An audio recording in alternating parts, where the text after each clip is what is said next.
بسم اللہ الرحمن الرحیم۔ سیرت مصطفیٰ صلی اللہ علیہ وسلم سے متعلق ہمارے اسباق شروع ہیں، اور سیرت مصطفیٰ صلی اللہ علیہ وسلم کو ہم نے 3 ادوار میں تقسیم کیا تھا، جس میں پہلا ولادت سے بعثت تک، دوسرا بعثت سے ہجرت تک، اور تیسرا ہجرت سے وصال تک کا تھا۔ ان میں سے پہلے 2 ادوار وہ مکمل ہو چکے ہیں، اور تیسرا دور جو ہے ہمارا ہجرت سے وصال تک یہ شروع ہے۔ اس کے ذیل میں بھی ہجرت سے وصال تک کا جو عرصہ ہے 11 سال کا، اس میں ہم نے 9 سال مکمل پڑھ لیے تھے۔ آج جو ہمارا سبق ہے وہ ہجرت سے وصال تک کے 10ویں سال کے اہم واقعات ہیں۔ ان میں جو سب سے اہم واقعہ ہے وہ ہے حجۃ الوداع کا۔ نبی علیہ السلام نے ہجرت کے بعد صرف ایک حج کیا، اور چونکہ اس حج کے بعد جلد ہی آپ صلی اللہ علیہ وسلم کا وصال ہو گیا تھا، اس لیے اسے حجۃ الوداع کہا جاتا ہے۔ ماہ ذوالقعدہ میں حضرت صلی اللہ علیہ وسلم نے خود بنفس نفیس حج کا ارادہ فرمایا، اور ارد گرد کے علاقوں میں یہ اعلان کرا دیا گیا کہ ان سال حضرت محمد صلی اللہ علیہ وسلم حج کے لیے تشریف لے جانے والے ہیں۔ چنانچہ 25 ذوالقعدہ کو آپ صلی اللہ علیہ وسلم ظہر اور عصر کے درمیان میں مدینہ منورہ سے روانہ ہوئے۔ آپ صلی اللہ علیہ وسلم نے ہجرت کے بعد یہ ایک حج کیا تھا، اور اس حج کی خبر جب صحابہ کرام میں پھیلی تو ہر شخص کی یہ خواہش تھی کہ وہ نبی علیہ السلام کی معیت میں حج ادا کرے۔ چنانچہ جس کو یہ معلوم ہوتا گیا کہ نبی علیہ السلام حج کے لیے جا رہے ہیں، تو وہ اس مبارک قافلے کا حصہ بننے کے لیے تیار ہوتا گیا۔ اسی وجہ سے نبی علیہ السلام جب مدینہ منورہ سے روانہ ہوئے اور جب مکہ مکرمہ میں پہنچے تو آپ کے ساتھ جو صحابہ کرام کی تعداد تھی وہ 90,000 سے 1,14,000 تک یہ مختلف روایات میں ملتی ہیں۔ یہی وہ سفر تھا کہ جس میں نبی علیہ السلام کی تمام ازواج مطہرات جو اس وقت تک بقید حیات تھیں وہ بھی آپ صلی اللہ علیہ وسلم کے ساتھ تھیں۔ اس موقع پہ نبی علیہ السلام نے مناسک حج ادا کیے، اور مناسک حج ادا کرنے کے بعد جب میدان عرفات موقع تھا تو نبی علیہ السلام نے ایک طویل خطبہ بھی ارشاد فرمایا۔ یہ خطبہ حجۃ الوداع کہلاتا ہے، اور اس خطبے میں نبی علیہ السلام نے دین کے جو احکامات تھے وہ بڑی تفصیل کے ساتھ بیان فرمائے۔ اور اس خطبے میں جب صحابہ کرام رضوان اللہ علیہم اجمعین نے یہ خطبہ سنا تو وہ کہنے لگے کہ نبی علیہ السلام کے اس خطبے سے ہی ہمیں اندازہ ہو گیا تھا کہ نبی علیہ السلام اس دنیا سے پردہ پوش ہونے والے ہیں، کیونکہ آپ نے ہم سے اس طرح خطاب کیا جس طرح ایک شخص جانے والا ہو اس دنیا سے، اور وہ اپنے پیچھے رہ جانے والوں کو جامع انداز سے نصیحت کرتا ہے اور انہیں سمجھاتا ہے۔ تو نبی علیہ السلام نے یہ خطبہ اس انداز سے دیا۔ ویسے تو نبی علیہ السلام کا یہ جو خطبہ ہے یہ مکمل ہی جو ہے وہ بہت ہی اہم امور پر مشتمل ہے، لیکن اس کے چند اہم نکات ہم یہاں پر دیکھتے ہیں کہ اس خطبے میں نبی علیہ السلام نے کون سے اہم نکات بیان فرمائے۔ آپ صلی اللہ علیہ وسلم نے اس خطبے میں ارشاد فرمایا کہ جاہلیت کے جتنے تمام بیہودہ رسم و رواج تھے، جتنے دستور تھے، وہ سب میرے پاؤں کے نیچے ہیں، یعنی میں نے انہیں ختم کر دیا ہے۔ زمانہ جاہلیت میں جو مختلف قسم کے رسم و رواج ہوا کرتے تھے، اسلامی شریعت نے انہیں ختم کر دیا۔ اسی طرح نبی علیہ السلام نے فرمایا کہ تمہاری آبرو، تمہارے اموال آپس میں اس طرح حرام ہیں جیسا کہ یہ دن، یہ مہینہ اور یہ شہر حرام ہے، یعنی تم پر جس طرح اس مہینے کی حرمت، اس کا احترام لازم ہے، اس شہر کی حرمت، اس دن کی حرمت لازم ہے، اسی طرح تمہاری جو آپس میں ایک دوسرے کی عزتیں ہیں، تمہارے جو آپس میں ایک دوسرے کے اموال ہیں، ان کی عزتیں بھی تم پر اسی طرح محترم ہیں۔ تم پر لازم ہے کہ تم ان کا خیال رکھو، ان کی حفاظت کرو، اور کسی آپس میں ایک دوسرے کی آبرو ریزی اور کسی کے مال کے اوپر ناحق تصرف اور ناحق طریقے سے اس کو لینا یہ جائز نہیں ہے۔ نبی علیہ السلام نے اس خطبے کے اندر عورتوں کے بارے میں بڑے واضح احکامات دیے اور فرمایا کہ دیکھو، عورتوں کے بارے میں اللہ سے ڈرو، تمہارا عورتوں پر اور عورتوں کا تم پر حق ہے۔ عام طور پہ ہم معاشرے میں یہ سمجھتے ہیں کہ عورتوں کے ذمہ تو یہ حقوق ہیں کہ ان کے اوپر لازم ہوتے ہیں کہ وہ مردوں کے فلاں حقوق پورے کریں، لیکن ہم یہ دوسری طرف کو نہیں دیکھتے کہ اللہ تبارک و تعالیٰ نے مردوں کے اوپر بھی کچھ حقوق لازم کیے ہیں جو انہوں نے عورتوں کے ادا کرنے ہیں۔ تو نبی علیہ الصلوۃ والسلام نے دونوں طرف کو بتلایا کہ جس طرح تم پر یہ لازم ہے کہ عورتوں پر کہ وہ مردوں کے حقوق ادا کریں، ایسے ہی مردوں پر بھی کچھ حقوق ایسے ہیں جو انہوں نے ادا کرنے ہیں، وہ لازم ہے۔ نبی علیہ الصلوۃ والسلام نے اس موقع پر سود کا خاتمہ فرمایا اور یہ کہا کہ جاہلیت کے تمام سود ساقط ہیں، یعنی زمانہ جاہلیت میں جن لوگوں نے جو معاملہ کیا ہوا تھا اور اس سے سود وصول کرنا تھا، تو نبی علیہ السلام نے اس سود کو ساقط کر دیا، اور سب سے پہلے اپنے جو چچا تھے عباس بن عبد المطلب، ان کا سود ساقط کیا اور باطل کر دیا۔ سود ساقط اور باطل کرنے کا مطلب یہ تھا کہ انہوں نے سود کی جو رقم وصول کرنی تھی، ایک تو اصل رقم ہے جو کسی کو قرض دی ہوئی تھی، اور وقت گزرنے کے ساتھ ساتھ جو اس پہ سود لگ رہا تھا، وہ جو سود انہوں نے وصول کرنا تھا عباس بن عبد المطلب نے، ایک روایات میں آتا ہے کہ وہ 10,000 درہم دینار سے بھی زیادہ تھا۔ تو نبی علیہ الصلوۃ والسلام نے فرمایا کہ سود ساقط ہے، اصل رقم لے سکتے ہو، سود اب تم نہیں لے سکتے۔ لہٰذا اس خطبے کے بعد کسی کے لیے بھی سود کے استعمال کی اجازت نہ رہی، اور سود کو باقاعدہ اللہ اور رسول کے ساتھ جنگ قرار دیا گیا۔ اس موقع پہ نبی علیہ الصلوۃ والسلام نے یہ بیان فرمایا کہ کسی گورے کو کالے پر، کسی کالے کو گورے پر، کسی عربی کو اجمی پر، کسی اجمی کو عربی پر کسی بھی طرح کی کوئی فوقیت و فضیلت نہیں ہے۔ اللہ کے نزدیک جو فوقیت اور فضیلت کا معیار ہے وہ صرف تقویٰ ہے۔ یہ بہت ہی اہم بات ہے، یہ آج کل بھی ہمارے معاشرے میں پائی جاتی ہے کہ جہاں پر اقوام کی درجہ بندی ہے، بعض قوموں کو اعلیٰ سمجھا جاتا ہے اور بعض قوموں کو کم درجے کا سمجھا جاتا ہے۔ دیکھیے، یہ جو اقوام ہیں یہ صرف اور صرف شناخت کے لیے ہیں، کسی بھی قوم کے بڑے ہونے کا یا اعلیٰ ہونے کا یہ قطعاً مطلب نہیں ہے کہ وہ اللہ کے نزدیک بھی اتنا ہی اعلیٰ ہے اور افضل ہے۔ اللہ کے نزدیک جو معیار ہے وہ تقویٰ پر ہے۔ اگر کہ اعلیٰ نسل کا اور اعلیٰ قوم کا فرد ہے اور اس کے اندر تقویٰ نہیں ہے، اور اس کے مقابلے میں ایک چھوٹی درجے کے قوم والا اس کے اندر تقویٰ ہے، تو اللہ کے نزدیک یہ چھوٹے درجے کا جس نے تقویٰ اختیار کیا ہے، اس کی اہمیت ہے، اس کی فضیلت ہے، اس اعلیٰ نسل کے بے تقویٰ آدمی کی کوئی فضیلت اور کوئی اہمیت نہیں ہے۔ ایسے ہی نبی علیہ السلام نے فرمایا کہ مہینوں کو اپنی جگہ سے ہٹانا یہ کفر کا باعث ہے۔ یعنی عرب میں یہ پہلے بھی ہم نے اس میں گفتگو کی تھی کہ اشہر حرام، جس 4 وہ مہینے جس میں جنگ کرنا ان پر حرام تھی، تو کفار کیا کرتے تھے زمانہ جاہلیت میں، اگر انہیں اشہر حرام میں جنگ کرنی ہوتی تو وہ یہ کرتے تھے کہ کہتے تھے کہ یہ مہینہ آگے چلا گیا، اب وہ مثال کے طور پر رجب میں ان کو جنگ کرنی ہے، اور رجب اشہر حرام میں سے، اب وہ رجب میں تو جنگ نہیں کر سکتے، اور وہ جنگ کیے بغیر رہ بھی نہیں سکتے تھے، تو وہ یہ کرتے تھے، وہ کہتے تھے اس دفعہ رجب جو ہے وہ شعبان کے بعد آئے گا، پہلے شعبان آئے گا پھر رجب آئے گا، اور خود ہی یہ فیصلہ کر کے وہ جنگ کر لیتے تھے اور اس کو شعبان شمار کرتے تھے۔ اب یہ بالکل عجیب سی بیوقوفی تھی، یعنی یہ صرف اور صرف وہ ایک حیلہ کرتے تھے، بہانہ کرتے تھے۔ تو نبی علیہ الصلوۃ والسلام نے فرمایا کہ اس طرح مہینے آگے پیچھے نہیں ہوتے، اگر کوئی کرنا چاہتا ہے تو یہ بالکل کفر ہے اور اللہ کی تخلیق میں رد و بدل کرنے کے مترادف ہے۔ اسی طرح نبی علیہ الصلوۃ والسلام نے یہ فرمایا کہ اب مہینے اور ایام اس حیت پر واپس آ چکے ہیں جس پر یہ کائنات تخلیق کی گئی تھی۔ اس کا کیا مطلب ہے؟ اس کو سمجھنے کے لیے ایک چھوٹی سی مثال دیکھیں کہ یہود پر ان کی آزمائش یہ تھی کہ ہفتے والے دن انہیں مچھلی کے شکار سے منع کیا گیا تھا، اور دریا میں ہفتے والے دن ہی مچھلیاں زیادہ ہوتی تھیں۔ اب ایسا ہوا، شروع میں انہوں نے پہلے ایک ہیلا کیا، پھر دوسرا کیا، پھر تیسرا ہیلا کیا، جب وہ دیکھا کہ ان کے جتنے بھی ہیلے ہیں وہ نہیں چل رہے، تو اب وہ یہ کرتے تھے کہ اللہ تبارک و تعالیٰ ہفتے والے دن وہ جو دریا تھا اس میں زیادہ مچھلیاں بھیج دیتے اور باقی دنوں میں وہ مچھلیاں کم ہوتی تھیں۔ تو اب وہ یہ کرتے تھے، کہتے تھے کہ جب ہفتے والے دن آتے دیکھتے مچھلیاں زیادہ ہیں، ان میں سے لوگ کہتے کہ آج ہفتہ نہیں ہے، آج اتوار ہے، ہفتہ جو ہے نا وہ کل آئے گا، تو وہ دنوں کو بھی آگے پیچھے انہوں نے کیا ہوا تھا۔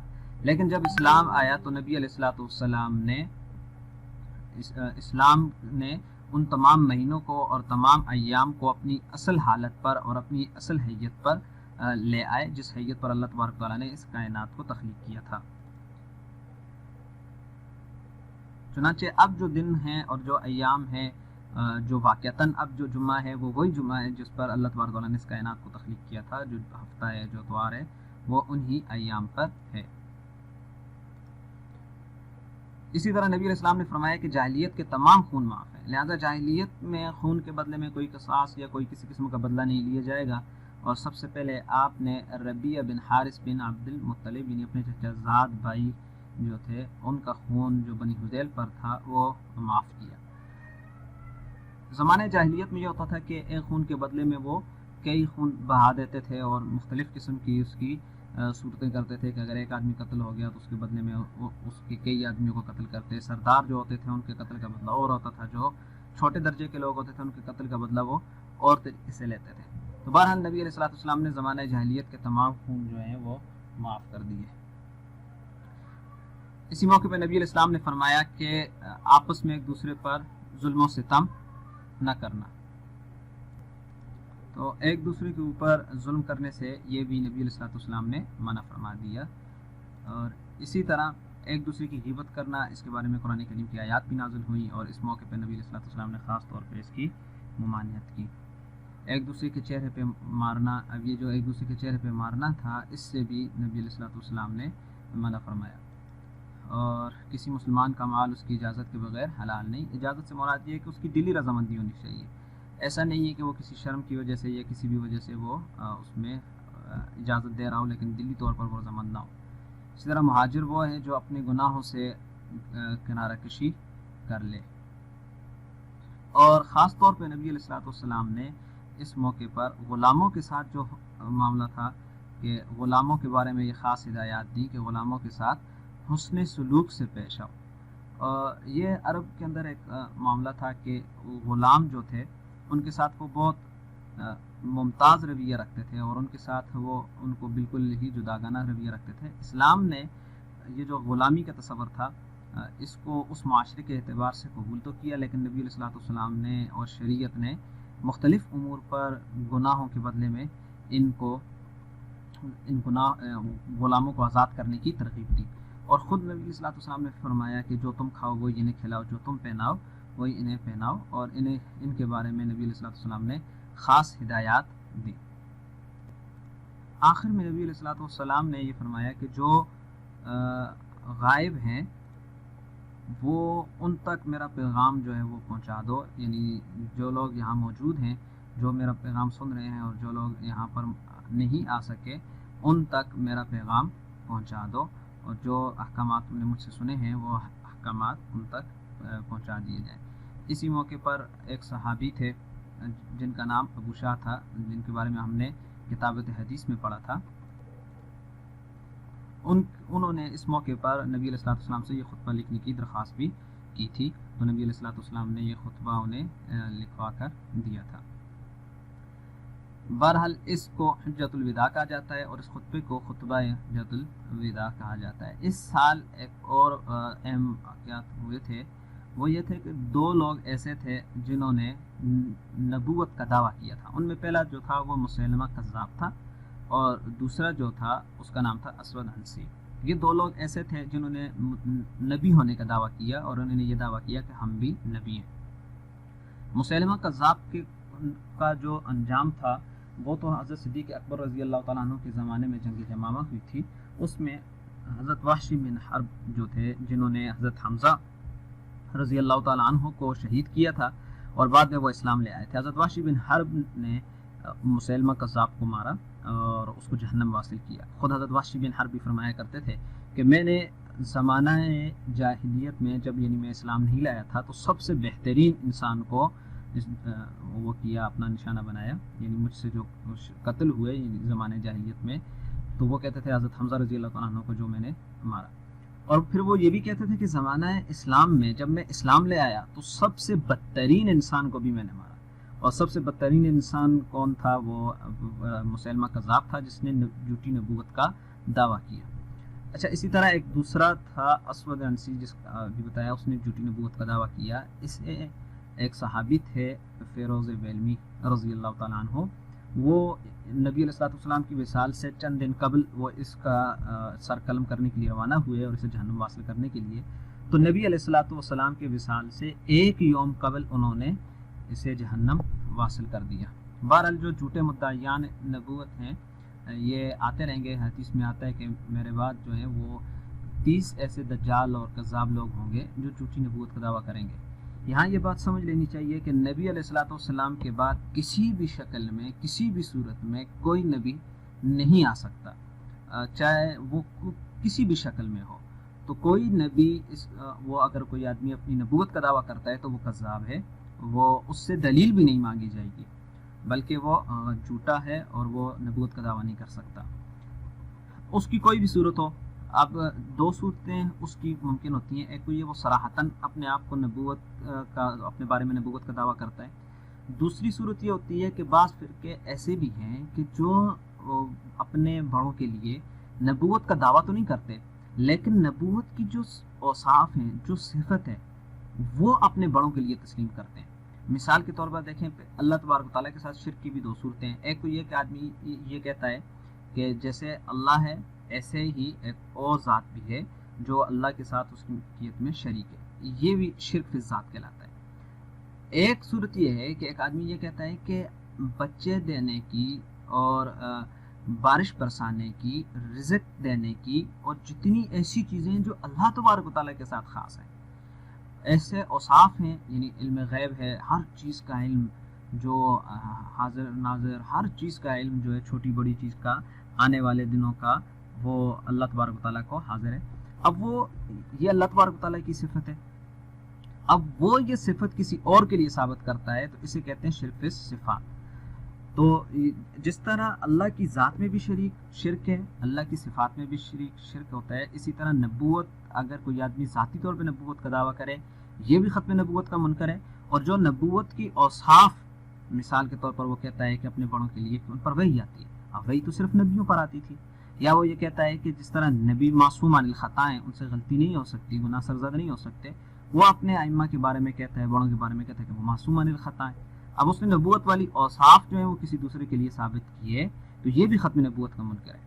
تو یہ ذہن میں رکھیں کہ نبی علیہ الصلوۃ والسلام کے بعد نبوت کا دعویٰ کرنے والے وہ جھوٹے ہوتے ہیں، جھوٹے مدعیان نبوت ہوتے ہیں، ان سے دلیل نہیں مانگی جاتی اور ان سے کسی بھی قسم کا دلیل کا مطالبہ نہیں کیا جائے گا، صرف ان کی تردید کی جائے گی اور صرف ان کا رد کیا جائے گا۔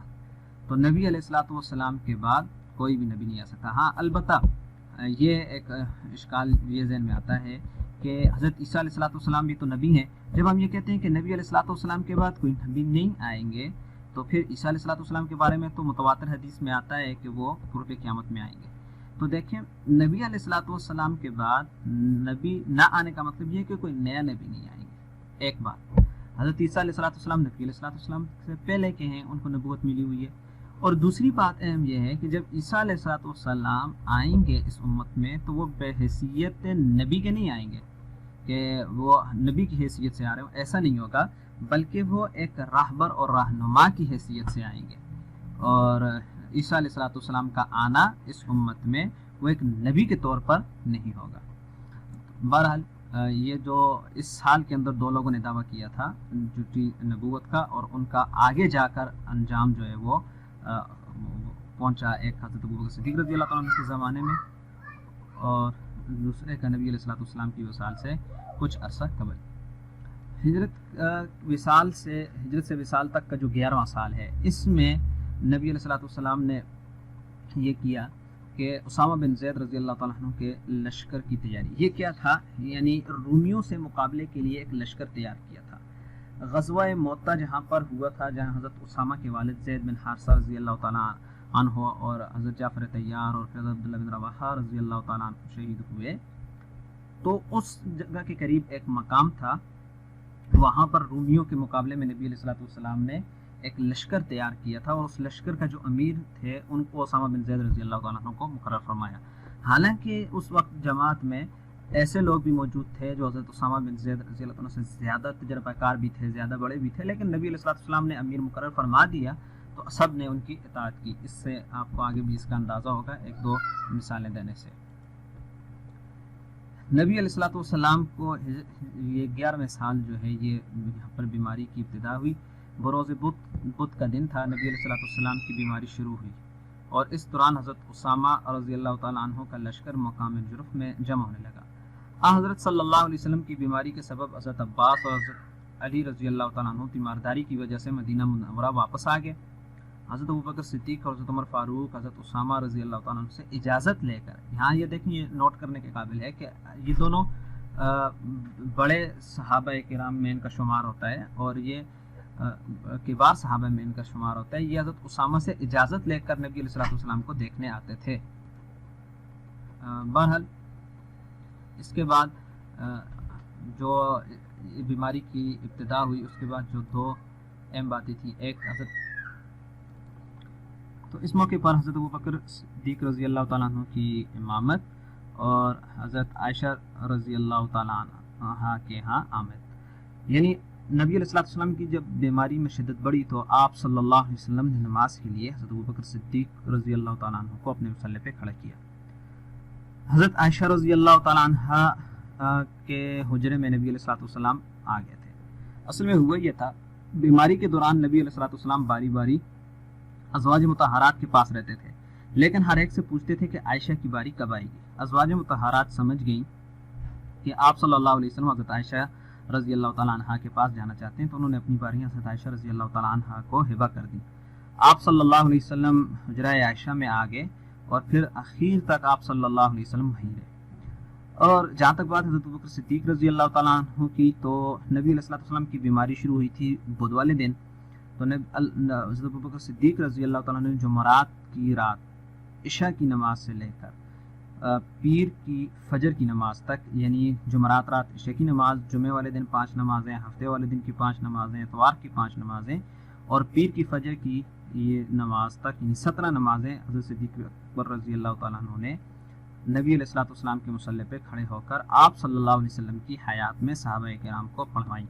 یہ بہت بڑا اعزاز تھا کہ نبی علیہ السلام نے اپنے مصلی پہ حضرت ابوبکر صدیق رضی اللہ تعالیٰ عنہ کو کھڑا کیا۔ بعد میں جب امامت کا مسئلہ تھا تو حضرت علی رضی اللہ تعالیٰ عنہ نے اس موقع پر بھی یہی بیان فرمایا تھا کہ جس شخص کو اللہ کے نبی نے ہمارے دین کا امام بنایا ہے، ہم اسے اپنی دنیا کا امام کیوں نہ بنائیں۔ تو جس شخص کو نبی علیہ السلام نے ہمارے دین کی امامت کے لیے چنا ہے، وہی شخص ہماری دنیا کے امور کا بھی امام ہوگا۔ پیر والے دن فجر کی نماز کے بعد نبی علیہ السلام کو کچھ آرام محسوس ہوا تو صدیق اکبر حاضر ہوئے، کچھ چین میں پا کر آپ صلی اللہ علیہ وسلم کو، تو حضرت صدیق اکبر نے مدینہ سے باہر جانے کی اجازت چاہی۔ آپ صلی اللہ علیہ وسلم نے اجازت دے دی۔ سارے صحابہ کرام بھی چلے گئے، کیوں؟ وہ یہ سمجھ رہے تھے کہ اب طبیعت میں کچھ بہتری ہے۔ یہاں پہ بعض حضرات کی طرف سے یہ ایک شبہ کیا جاتا ہے کہ این نظر کی حالت تھی اور حضرت ابوبکر صدیق رضی اللہ تعالیٰ عنہ بھی باہر چلے گئے تھے، مدینہ میں نہیں تھے اور دوسرے صحابہ کرام بھی نہیں تھے۔ دیکھیے صحابہ کرام کا مزاج ایسا تھا کہ جب جمعرات والے دن رات عشاء کی نماز، جمعرات والے دن مغرب کی نماز تک نبی علیہ السلام نے مغرب کی نماز پڑھائی اور عشاء کی نماز کے لیے صحابہ کرام رضوان اللہ علیہم اجمعین مسجد میں بیٹھے تھے، انتظار کر رہے تھے۔ نبی علیہ السلام نہیں آئے، یہاں تک کہ انہوں نے آدھی رات تک انتظار کیا۔ نبی علیہ السلام پر بیماری کی شدت بڑھ گئی، لیکن انہوں نے وہ مسجد سے جانا اور خود نماز پڑھ کے آگے جانا یہ گوارا نہیں کیا۔ تو وہ اتنی محبت کرنے والے لوگ تھے، وہ کیسے ممکن ہے کہ وہ ایسی حالت میں نبی علیہ السلام کو چھوڑ کر چلے جائیں؟ وہ یہ تھا کہ فجر کی نماز کے بعد پیر والے دن نبی علیہ السلام کی طبیعت میں بہتری آ رہی تھی۔ جب بہتری صحابہ کرام نے دیکھی تو وہ صحابہ کرام کہا کہ اب بہتر ہو رہے ہیں، بہتری کی طرف جا رہے ہیں، تو وہ اجازت لے کر چلے گئے اور حضرت ابوبکر صدیق رضی اللہ تعالیٰ عنہ بھی چلے گئے۔ لیکن اللہ تبارک و تعالیٰ کو کچھ اور منظور تھا، تو نبی علیہ السلام پر حالت نزا شروع ہو گیا۔ حضرت عائشہ صدیقہ رضی اللہ تعالیٰ عنہ کی آغوش میں نبی علیہ السلام نے سر رکھ لیا اور آپ حضرت عائشہ صدیقہ رضی اللہ تعالیٰ عنہ کی گود میں لیٹ گئے۔ یہ حضرت عائشہ صدیقہ رضی اللہ تعالیٰ عنہ کا بہت بڑا اعزاز ہے کہ اللہ کے نبی جب اس حالت دنیا سے پردہ پوش ہوئے تو اس وقت وہ حضرت عائشہ رضی اللہ تعالیٰ عنہ کی گود میں تھے۔ آپ اسی حالت میں فرمانے لگے اللہم رفیق الاعلیٰ کہ، اور پھر نبی علیہ السلام کی روح مبارک جو ہے وہ عالم بالا کو پرواز کرے گی اور دست مبارک نیچے گر گیا۔ انا للہ و انا الیہ راجعون۔ یہ وہ موقع تھا کہ جو مسلمانوں کے لیے، صحابہ کرام کے لیے بہت زیادہ تکلیف کا اور بہت ہی زیادہ غم کا باعث تھا۔ آپ صلی اللہ علیہ وسلم کی تاریخ وفات کیا ہے؟ اس معاملے میں بھی مختلف اقوال ہیں۔ مشہور قول تو 12 ربیع الاول کا ہے، لیکن زیادہ صحیح قول 2 ربیع الاول کا ہے۔ آپ صلی اللہ علیہ وسلم 63 سال کی عمر میں بروز پیر زوال کے وقت اس دار فانی سے پردہ پوش ہوئے اور اس دار فانی سے رخصت ہوئے۔ آپ صلی اللہ علیہ وسلم کی وفات کے بعد جو مثال کے بعد جو معاملہ سامنے تھا وہ 2 چیزیں سامنے تھیں۔ ایک تو یہ کہ آپ کا روزہ مبارک کہاں پر ہوگا، اور دوسرا یہ تھا کہ آپ صلی اللہ علیہ وسلم کی نماز جنازہ کا کیا معاملہ ہوگا۔ آپ صلی اللہ علیہ وسلم کے روضہ مبارک کے بارے میں تو حضرت صدیق اکبر رضی اللہ تعالیٰ نے فرمایا کہ میں نے نبی علیہ السلام سے سنا ہے کہ جہاں نبی کی روح پرواز ہوتی ہے وہی جگہ نبی کے لیے قبر بھی بنتی ہے، لہٰذا آپ صلی اللہ علیہ وسلم کا بستر مبارک ہٹایا گیا حضرت عائشہ رضی اللہ تعالیٰ عنہا کے حجرہ میں، اور پھر وہیں پر قبر جو ہے وہ کھودی گئی اور نبی علیہ السلام کا روضہ مبارک بنا۔ اس کی طرح جو دوسرا معاملہ تھا کہ نماز جنازہ کا، عام طور پہ یہ کہا جاتا ہے کہ نبی علیہ السلام کا نماز جنازہ نہیں پڑھا گیا، لیکن صحیح بات یہ ہے کہ صحابہ کرام 3-3 4-4 شخص ہو کر مختلف ٹولیوں میں آ کر نبی علیہ السلام کا نماز جنازہ پڑھا کرتے تھے، اور انہوں نے نبی علیہ السلام کا نماز جنازہ اس طرح پڑھا ہے 3-3 4-4 لوگ آ کر نماز جنازہ پڑھتے تھے اور پھر وہ واپس چلے جاتے تھے۔ تو اس طرح نبی علیہ السلام یہاں سے پردہ پوش ہوئے۔ آپ صلی اللہ علیہ وسلم کے جانے کے بعد حضرت صدیق اکبر رضی اللہ تعالی عنہ وہ مسلمانوں کے خلیفہ بنے۔ دیکھیے نبی علیہ السلام کی پوری زندگی ایسی ہے نبی علیہ السلام کی کہ وہ ایک ایک لمحہ اس کا قابل اتباع ہے اور اس سے سبق حاصل کرنا ہے اور اسی کے مطابق زندگی گزارنی ہے۔ نبی علیہ السلام کی 53 سال کی عمر جو تھی وہ مکہ مکرمہ میں گزری، اور 10 سال کی عمر جو ہے وہ مدینہ منورہ میں گزری۔ آپ صلی اللہ علیہ وسلم کی زندگی کا ہر لمحہ اس امت کے لیے سبق ہے اور قابل اتباع ہے۔ بہرحال آپ صلی اللہ علیہ وسلم کی مدینہ کی جو زندگی ہے اس سے مجموعی طور پر چند اسباق ہمیں حاصل ہوتے ہیں۔ ان میں پہلا سبق جو ہے کہ ایک ایسی ریاست کا قیام ہی امن و امان کی ضامن ہے جس کی بنیاد اللہ کے احکام کے نفاذ پر ہو، یعنی اگر ہم دنیا میں امن چاہتے ہیں تو اس کے لیے ہمیں ایسی ریاست کا قیام کرنا ہوگا جس میں اللہ کے احکام جو ہیں وہ اس کی بنیاد میں شامل ہو، اور وہ ریاست انہی احکام پر بنائی گئی، اور جو ریاست بھی اللہ کے احکامات کی بنیاد پر نہیں بنائی جائے گی اس میں امن و امان قائم نہیں ہو سکتا۔ مدنی زندگی میں اگر ہم غور کریں تو ہم یہ دیکھتے ہیں کہ نبی علیہ السلام ہمیشہ دوسروں کی اصلاح کی فکر و کوشش پر ہوتے تھے، اور یہی ہمیں یہ سبق بھی ملتا ہے کہ دوسروں کی اصلاح کی فکر و کوشش عملی طور پر کرتے رہنا چاہیے۔ دیکھیے جب نبی علیہ السلام کو تھوڑا سا امن حاصل ہوا قریش کی طرف سے تو آپ نے بین الاقوامی روابط شروع کر دیے اور دوسرے بادشاہوں کو خطوط لکھنے شروع کر دیے۔ مدینہ کی زندگی ہمیں یہ بھی بتاتی ہے کہ دشمنان اسلام سے شرعی حدود میں رہ کر معاہدات کیے جا سکتے ہیں۔ آج کے زمانے کے اندر بھی ضرورت پڑ سکتی ہے ایک اسلامی ریاست کو کفار کے ساتھ معاہدات کرنے کی، تو کیے جا سکتے ہیں، لیکن اس کے لیے ضروری یہ ہے کہ شرعی حدود میں رہ کر معاہدات کیے جائیں تاکہ مسلمانوں سے معاملات کر کے انہیں اسلام کو قریب سے سمجھنے کا موقع مل سکے۔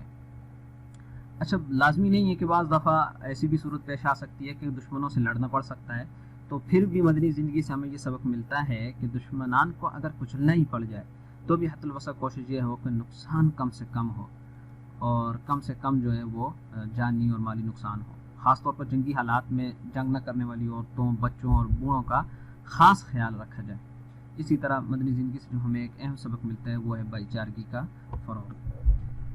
یہ تو مدنی زندگی سے حاصل ہونے والے اسباق تھے۔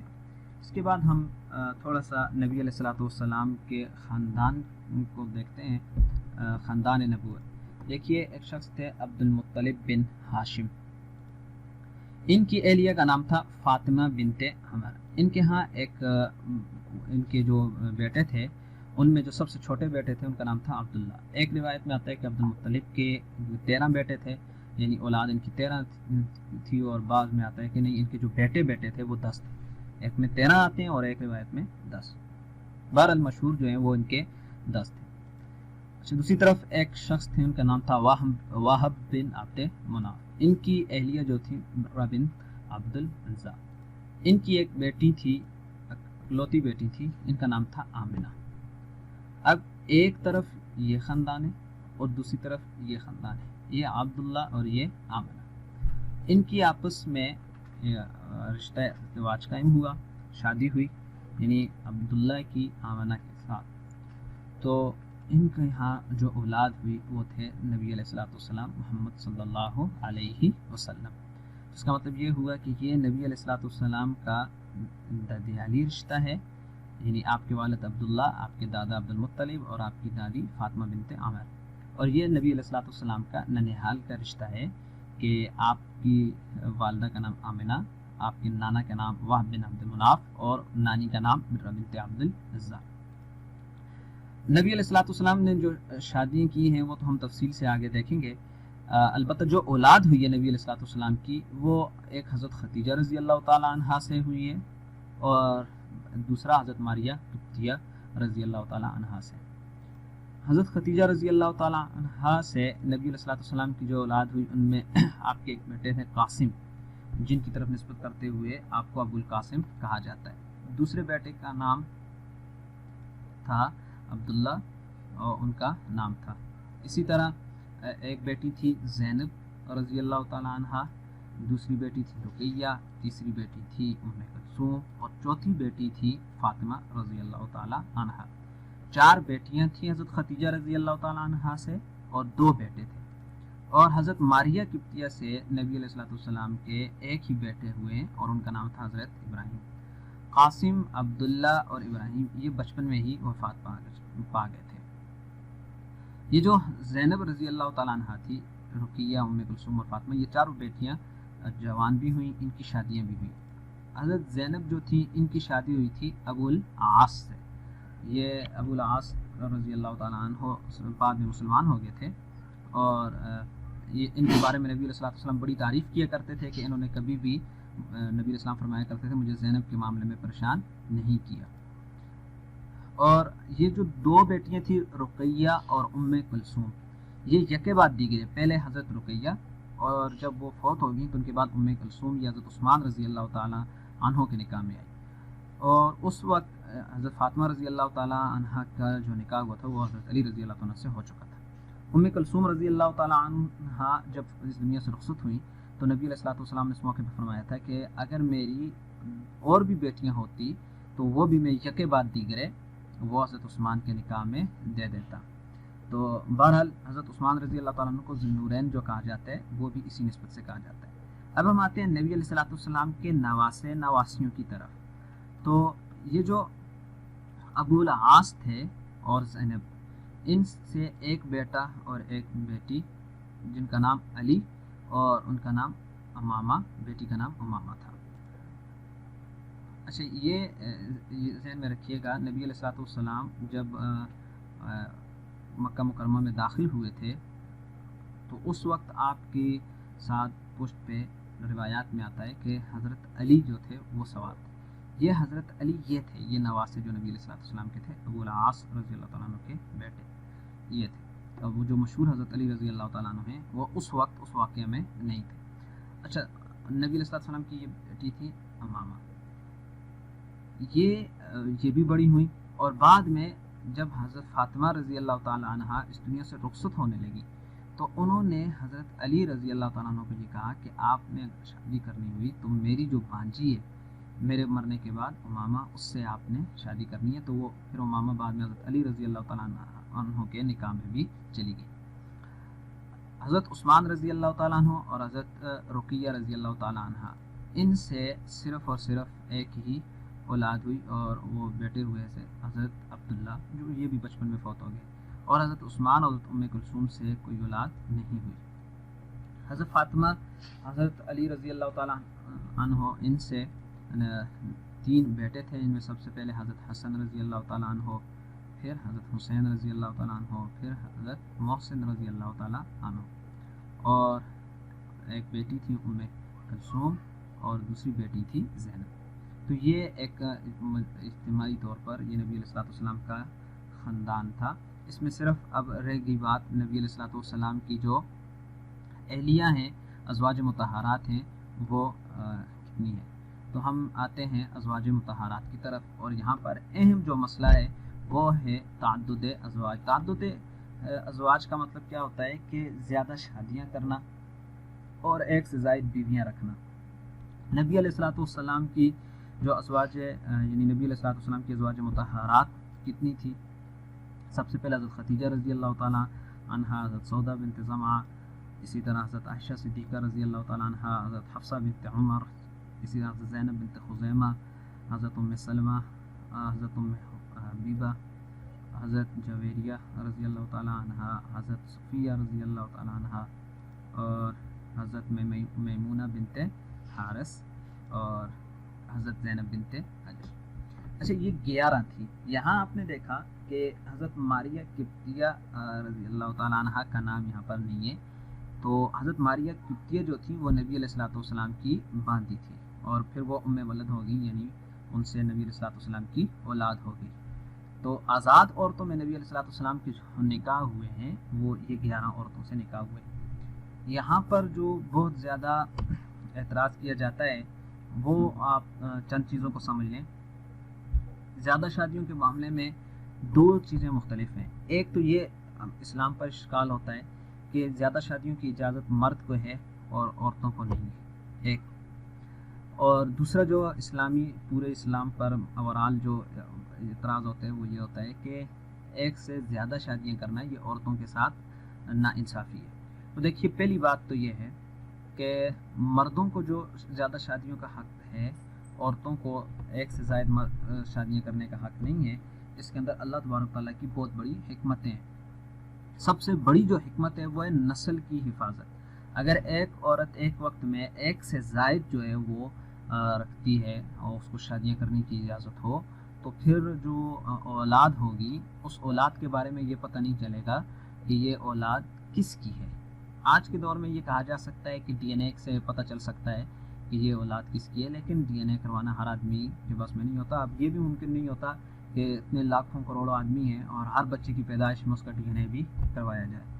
تو بہرحال نسل کی حفاظت اور نسل کے بقا کے لیے ضروری ہے کہ عورت کو ایک وقت میں ایک ہی شادی کی اجازت ہو اور مردوں کو جو ہے وہ ایک سے زائد شادیوں کی اجازت ہو۔ دوسری بات یہ کہ یہ عورتوں کے ساتھ ناانصافی نہیں ہے۔ اگر آپ دیکھیں تو مرد عام طور پر عورتوں کے مقابلے میں کم ہوتے ہیں یا ان کے کم ہونے کے چانسز ہوتے ہیں، یعنی یا تو کم ہوں گے، کسی بھی اس میں آبادی کا جو ہے وہ مرد اس میں کم ہوں گے اور عورتیں جو ہے وہ زیادہ ہوتی ہیں، اور اگر برابر سرابر بھی ہوں تو مردوں کی کمی کے چانسز ہوتے ہیں۔ کیسے؟ مثلا جو متوقع اموات ہوتی ہے، شرح اموات، وہ مردوں میں زیادہ ہوتی ہے، عورتوں میں کم ہوتی ہے۔ وجہ اس کی یہ ہوتی ہے کہ جتنے خطرناک کام ہیں، لڑائی جھگڑے ہیں، دنگے فساد ہیں، یہ جتنی بھی صورتیں ہیں ان میں مرد زیادہ مرتے ہیں۔ آپ دیکھیں کانوں میں کام کرنے والے مرد ہوتے ہیں، کانوں میں وہ مر جاتے ہیں، ایکسیڈنٹ ہوتے ہیں ان میں زیادہ مرد مر رہے ہوتے ہیں، جنگیں ہوتی ہیں، جنگوں میں زیادہ لڑنے والے مرد ہوتے ہیں۔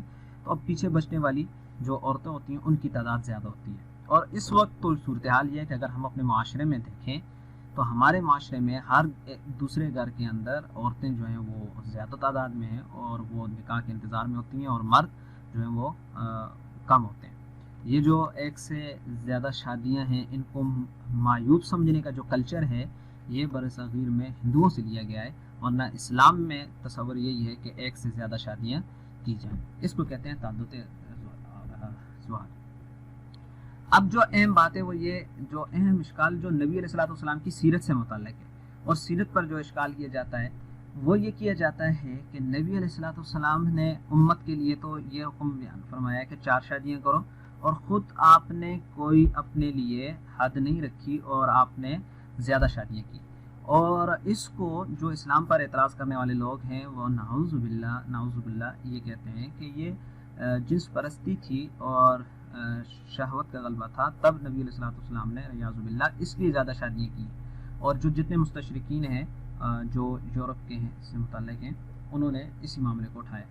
لیکن اس کا ہم اگر صحیح طریقے سے جائزہ لیں تو آپ یہ دیکھیں کہ نبی علیہ الصلوۃ والسلام کو جو پہلی بات کہ نبی علیہ السلام نے امت کے لیے 4 شادیوں کی قید لگائی اور خود ان کے لیے جو ہے وہ 4 شادیوں کی قید نہیں تھی، تو یہاں یہ سمجھنے کی ضرورت ہے نبی علیہ الصلوۃ والسلام کا معاملہ عام امت سے ہٹ کر تھا۔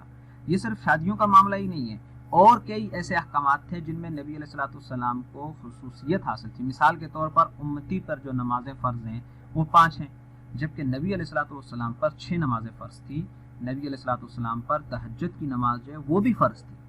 ایک مثال ہو گئی۔ دوسری مثال، نبی علیہ الصلوۃ والسلام نے صوم وصال سے امت کو منع کیا، اور خود آپ صلی اللہ علیہ وسلم صوم وصال رکھا کرتے تھے۔ صوم وصال کا مطلب یہ ہوتا ہے کہ بغیر کچھ کھائے پیے آدمی مسلسل روزے رکھے، تو نبی علیہ الصلوۃ والسلام نے امت کو اس سے منع کیا کہ اس طرح نہیں کرنا، اور خود نبی علیہ الصلوۃ والسلام صوم وصال رکھا کرتے تھے اور یہ فرمایا کرتے تھے کہ میرا اللہ مجھے طاقت بھی دیتا ہے صوم وصال رکھنے کی، اور تو وہ نبی علیہ السلام صوم وصال رکھا کرتے تھے۔ تیسری مثال اس کی یہ ہے کہ امت اگر سو جائے تو سونے سے اس کا جو وضو ہوتا ہے اسے دوبارہ کرنا پڑتا ہے، وضو ٹوٹ جاتا ہے، لیکن نبی علیہ السلام کی یہ خصوصیت تھی کہ آپ اگر سور بھی ہوتے تھے، سو کر جاگتے تو آپ کا وضو جو ہے وہ آپ کو نیا نہیں کرنا پڑتا تھا۔ وجہ یہ تھی کہ نبی علیہ السلام کی آنکھیں سوتی تھیں، دل جاگتا رہتا تھا، دل جو ہے وہ اس وقت بھی ذکر الہی میں مشغول ہوتا تھا، اور عام امتی کا یہ معاملہ ایسا نہیں ہوتا۔ تو اس کا مطلب یہ ہوا کہ کچھ احکامات ایسے ہیں جس میں نبی علیہ السلام کو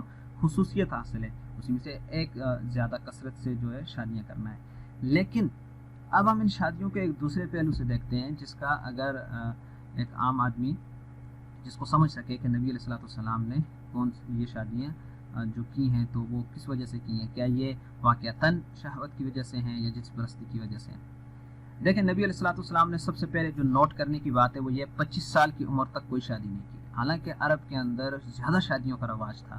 آپ دیکھیں صحابہ کرام رضوان اللہ علیہم اجمعین کی تعداد 1 لاکھ سے زیادہ ہے، صرف 2 صحابہ کے بارے میں آتا ہے کہ انہوں نے صرف 1 شادی کی، باقی سب نے 1 سے زائد شادیاں کی ہیں۔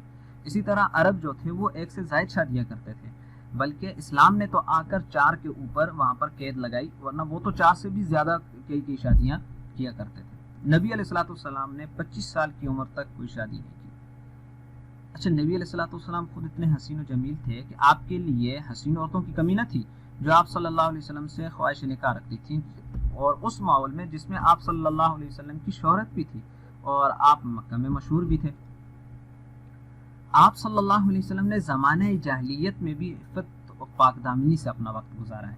اگر ایک شخص جو ہے وہ اس پر شہوت کا غلبہ ہو تو وہ زمانہ جاہلیت میں جب تو اسلام آیا نہیں تھا اس وقت میں وہ جہاں پر کوئی روک ٹھوک ہی نہیں تھی اس زمانے کے اندر وہ کیسے پاک دامن رہ سکتا ہے؟ اس کا اس زمانے میں پاک دامن رہنے کا مطلب ہی یہ ہے کہ وہ اپنی خواہشات کے ہاتھوں مقید نہیں تھا، وہ اپنی خواہشات کے ہاتھوں بے بس نہیں تھا۔ اور اہم بات یہ کہ 25 سال کی عمر میں نبی علیہ السلام شادی کر رہے ہیں، اور کس عورت سے شادی کر رہے ہیں؟ پہلی جو بیوی ہیں وہ ہیں بیوہ۔ بیوہ ہونے کے ساتھ ساتھ یعنی 2 دفعہ بیوہ بھی ہیں، اور 15 سال نبی علیہ السلام سے بڑی ہیں، یعنی حضرت خدیجہ رضی اللہ تعالی عنہا، وہ نبی علیہ السلام سے شادی کے وقت ان کی عمر 40 سال تھی۔ آج کے ہمارے زمانے کے اندر آج اگر کسی نوجوان کو یہ کہا جائے جو 25 سال کا ہو کہ تم ایک بیوہ عورت سے شادی کرو اور ایک ایسی بیوہ سے جس کی عمر 40 سال ہو، آج کا نوجوان تو تیار ہونے کے لیے تیار نہیں ہے۔ اور اس وقت نبی علیہ السلام جو ہے وہ ایک بیوہ کے ساتھ اور جو عمر میں 15 سال ان سے بڑی ہیں ان سے جو ہے نا وہ شادی کر رہے ہیں۔ اب یہ شادی کیوں ہو رہی ہے، اس کی وجہ کیا ہے، وہ آگے اس کے اوپر گفتگو کریں گے، لیکن یہ بات واضح ہے کہ یہ شادی جو ہوئی یہ جنسی خواہشات کی بنیاد پر نہیں تھی، ورنہ کنواری عورتوں کی اس زمانے میں کمی نہیں تھی۔ اچھا، اس کے بعد دوسری بات یہ کہ 25 سال سے لے کر 50 سال تک نبی علیہ السلام نے دوسری شادی نہیں کی، جبکہ اس وقت حضرت خدیجہ رضی اللہ تعالی عنہا کی عمر 65 سال تھی۔ آپ نے اپنی جوانی کا یہ حصہ جو 25 سے 50 سال کے درمیان میں ہوتا ہے، جو عالم شباب کا زمانہ ہوتا ہے، جس میں زیادہ شہوت کا غلبہ اگر ایک آدمی کہے تو یہ وہ عمر ہے جس میں زیادہ شہوت کا غلبہ ہوتا ہے۔ آج کے ہمارے زمانے کے اندر بھی جو مرد حضرات کو دوسری شادی کے بارے میں زیادہ رغبت ہوتی ہے وہ 30 سے 40 سال یا زیادہ سے زیادہ 45 سال تک ہوتی ہے۔ یہ جو زمانہ ہے نبی علیہ السلام کا، اس زمانے میں آپ صلی اللہ علیہ وسلم نے ایک عورت کے ساتھ، ایک ہی اپنی اہلیہ کے ساتھ وقت گزارا 25 سال، یعنی 50 سال تک آپ صلی اللہ علیہ وسلم نے دوسری شادی نہیں کی، اور آپ کی اہلیہ کی عمر اس وقت 65 سال تھی۔ تو یہ بات واضح طور پر بتاتی ہے کہ نبی علیہ السلام نے جو شادی کی وہ شادیاں آگے بھی کی، وہ جنسی خواہشات کی بنیاد پر نہیں کی۔ پھر آپ ایک اور چیز نوٹ کریں کہ اگر نبی علیہ السلام کی یہ شادیاں اپنی خواہشات کی بنیاد پر ہوں تو کفار نے تو عورتوں کی پیشکش کی تھی نبی علیہ السلام کو کہ آپ اگر کہتے ہیں تو عرب کی جو سب سے حسین عورت ہوگی ہم آپ کے نکاح میں دیں گے، اگر آپ کی منشا یہ ہے۔ تو نبی علیہ السلام نے فرمایا یہ مجھے اس میں ضرورت ہی نہیں، حاجت ہی ہے۔ نبی علیہ السلام نے ازواج مطہرات سے 11 شادیاں کرنے کے بعد بھی نبی علیہ السلام فرمایا کرتے تھے کہ مجھے عورتوں میں حاجت نہیں ہے۔ اچھا، اب آپ دیکھیں نبی علیہ السلام دوسروں کو کنواری عورتوں سے نکاح کی ترغیب دے رہے ہیں اور خود آپ صلی اللہ علیہ وسلم کی ساری شادیاں بیواؤں سے ہیں سوائے حضرت عائشہ رضی اللہ تعالیٰ عنہا کو چھوڑ کر. تو جس شخص پر امت جو ہے وہ اپنی جان بھی فدا کر رہی ہے، اپنا مال بھی فدا کر رہی ہے، تو نبی علیہ الصلوۃ والسلام ان کو وہ اپنی نوجوان عورتیں جو کنواری عورتیں ہیں وہ شادی کے لیے نہ دیتے. لیکن نبی علیہ الصلوۃ والسلام کے پس منظر آپ صلی اللہ علیہ وسلم کا مقصد یہ تھا ہی نہیں کہ عورتوں سے جو شادی کی جا رہی ہے وہ اپنی خواہشات کی بنیاد پر کی جائے. اچھا، اس میں ایک اور چیز جو نوٹ کرنے کی ہے وہ یہ ہے کہ نبی علیہ الصلوۃ والسلام نے 50 سال کی عمر میں جب دوسری شادی کی تو وہ دوسری شادی بھی ایک بیوہ سے کی تھی. جب حضرت خدیجہ رضی اللہ تعالیٰ عنہا عام الحزن والے سال اس دنیا سے رخصت ہوئی تو آپ نے جو دوسری شادی کی وہ شادی بھی آپ صلی اللہ علیہ وسلم نے ایک بیوہ سے کی. تو پہلی شادی بھی بیوہ سے اور دوسری شادی بھی بیوہ سے. اور جس وقت آپ نے دوسری شادی کی تو آپ کی اہلیہ کی جو عمر تھی وہ 55 سال سے زیادہ تھی، اور یہ وہ عمر ہوتی ہے عورتوں کی جس عمر میں جا کے انہیں جنسی خواہشات کی طلب فرض پہ نہیں ہوتی. تو اب آپ دیکھیں نبی علیہ الصلوۃ والسلام کی یہ زندگی کے سارے نکات سامنے رکھ کے فیصلہ کرنا چاہیے کہ آپ صلی اللہ علیہ وسلم نے جو شادیاں کی ہیں کیا وہ اپنی خواہشات کی وجہ سے کی ہیں؟ ایسا نہیں، بلکہ نبی علیہ الصلوۃ والسلام نے جو شادیاں کی ان میں سب سے پہلا جو مقصد تھا ان میں ایک مقصد تعلیمی مقاصد تھا. آپ صلی اللہ علیہ وسلم نے مثال میں دیتا ہوں، پوری تفصیل میں تو نہیں، یہ موقع نہیں ہے تفصیل میں جانے کا. بہرحال اگر آپ دیکھنا چاہیں تو پیر کرم علی شاہ صاحب رحمۃ اللہ علیہ کی ایک کتاب ہے ضیاء النبی، اس میں نبی علیہ الصلوۃ والسلام کی ہر شادی کی حکمت لکھی ہوئی ہے اور ہر شادی کے بارے میں بتایا کہ یہ کیوں نبی علیہ الصلوۃ والسلام نے کی اور اس کے کیا فوائد تھے، آپ کے منظر میں کیا فوائد تھے پیش نظر، اور آپ بعد میں ان سے وہ فوائد حاصل ہوئے ہیں. میں تعلیمی مقاصد کے لیے ایک چھوٹی سی مثال دیتا ہوں کہ نبی علیہ الصلوۃ والسلام نے حضرت عائشہ رضی اللہ تعالیٰ عنہا کے بارے میں جان لیا تھا کہ یہ جو ہیں ان کا قوت حافظہ بھی ٹھیک ہے اور یہ تیز تراز ہے. آپ دیکھیں حضرت عائشہ رضی اللہ تعالیٰ عنہا نے سب سے زیادہ احادیث روایت کرنے والی صحابیاں، اور صحابہ کرام خود فرماتے ہیں کہ کوئی مسئلہ بھی ایسا نہیں تھا کہ جس کے بارے میں ہم حضرت عائشہ رضی اللہ تعالیٰ عنہا کے پاس گئے ہیں اور نبی علیہ الصلوۃ والسلام کی دنیا سے رخصت ہو جانے کے بعد، اور ہم نے حضرت عائشہ رضی اللہ تعالیٰ عنہا کا دروازہ کھٹکھٹایا کہ ہمیں اس مسئلے میں رہنمائی چاہیے، اور وہاں سے ہمیں رہنمائی نہ ملی ہو ایسا کوئی بھی مسئلہ نہیں ہے. دوسرا جو مقصد تھا وہ تھا تشریعی مقاصد، یعنی شریعت کے کچھ مقاصد ایسے تھے جس کی وجہ سے نبی علیہ الصلوۃ والسلام کو شادی کرنی پڑی. مثال کے طور پر جو منہ بولا بیٹا تھا عرب کے اندر ہے کہ یہ رسم و رواج تھا کہ منہ بولے بیٹے سے شادی نہیں کی جاتی اس کی بیوی سے اگر اس نے اس کو طلاق دے دی. اب حضرت زید نے حضرت کو جب طلاق دی تو حضرت زید نبی علیہ الصلوۃ والسلام کے منہ بولے بیٹے تھے. اب اسلام منہ بولے رشتوں کی قائل نہیں ہے. مثال کے طور پر کوئی آدمی کہتا ہے کہ فلاں عورت میری منہ بولی، منہ سے کہہ دیتا ہے کہ میری بہن ہے، جیسے آج کل عام طور پر ہمارے ہاں یہ چلتا ہے ماحول کہ بہن بھائی بنا لیتے ہیں کہ یہ میری بہن ہے اور میں اس کا بھائی ہوں. تو اسلام اس کی اہمیت اس کو نہیں دیتا اور ان کو تسلیم نہیں کرتا. تو وہ اسی طرح منہ بولے بیٹے تھے. تو اب منہ بولے بیٹے کا حقیقت میں تو کوئی رشتہ نہیں ہے. اب اس کی اہلیہ سے جو اب اس نے طلاق دے دی، حضرت زید رضی اللہ تعالیٰ عنہ نے جب طلاق دی تو ان کی اہلیہ سے نبی علیہ الصلوۃ والسلام نے جو شادی کی اس کے پیچھے شریعت کا مقصد تھا. شرعی مقصد یہ تھا کہ اس شادی کو جو ہے کرنے سے وہ جو رسم تھی، وہ جو غلط رائج، اس رسم کا خاتمہ مقصود تھا. اسی طرح سماجی مقاصد بھی تھے اور ایک جو تھا وہ سیاسی مقاصد بھی تھے. یہ چار بنیادی مقاصد ہیں یہ جو نبی علیہ الصلوۃ والسلام نے شادیاں کی ہیں، ان کے پیچھے اصلی مقاصد تھے. ان میں ہر ایک آپ اگر نبی علیہ الصلوۃ والسلام کی یہ 11 شادیوں کی حکمتیں دیکھیں گے تو وہ یا تو تعلیمی مقاصد سے ہوں گی، یا ان کے پیچھے شریعت کا کوئی مقصد ہوگا، یا وہ سماج کی اس کے اندر کوئی مقصد ہوگا، یا اس کی سیاسی مقاصد سے وہ سیاست مراد نہیں ہے جو ہمارے زمانے کی ہوتی ہے. یہ تھوڑی سی وضاحت ضروری ہے. وہ بالکل بھی وہ سیاست مراد نہیں ہے. ہمارے زمانے کی جو سیاست ہے وہ تو دھوکہ اور فراڈ کا نام ہم نے سیاست رکھ دیا گیا. ہاں اس زمانے میں کیا ہوتی تھی، کیسے کرتے تھے. مثال کے طور پر میں آپ کو اس کی ایک چھوٹی سی مثال دیتا ہوں کہ نبی علیہ الصلوۃ والسلام نے شادی کی ابو سفیان کی بیٹی سے. اب ابو سفیان یہ اسلام کے بارے میں بہت سخت جو ہے وہ نظریہ رکھنے والا شخص تھا، لیکن جب ان کی بیٹی مسلمان ہوئی، ایمان لے آئی، تو نبی علیہ الصلوۃ والسلام نے ان کے ساتھ آپ شادی کی. آپ نے دیکھا ابو سفیان ہی وہ قافلہ لے کر بھی آئے تھے، جس کے بعد بدر کا واقعہ ہوا تھا۔ نبی علیہ السلام نے جب ان کو اعزاز دیا، ان کی بیٹی کو ان کے ساتھ شادی کی، تو ابو سفیان سردار تھا، تو اور وہ جو اس کے اندر مخالفت تھی اسلام کی، بہت کم ہو گئی، اور اس کا دل اسلام کے بارے میں نرم ہو گیا، اور آگے جا کے پھر اس نے اسلام قبول کیا کہ میری بیٹی کے ساتھ ایسا برتاؤ کیا گیا ہے، اور بہت ہی اعلیٰ برتاؤ کیا گیا۔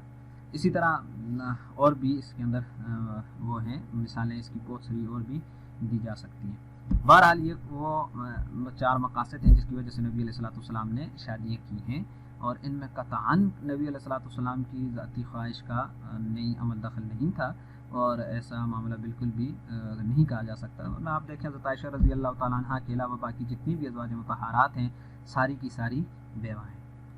اس کے ساتھ ہی ہمارا جو ہے ایک اہم حصہ اس کورس کا مکمل ہوتا ہے، اور وہ سیرت رسول صلی اللہ علیہ وسلم ہے۔ سیرت نبی صلی اللہ علیہ وسلم ہر مسلمان کے لیے ایک عملی نمونہ ہے۔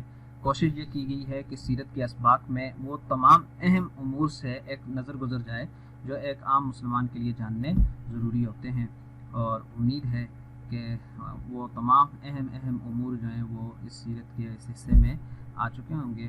اور والسلام علیکم ورحمۃ اللہ وبرکاتہ۔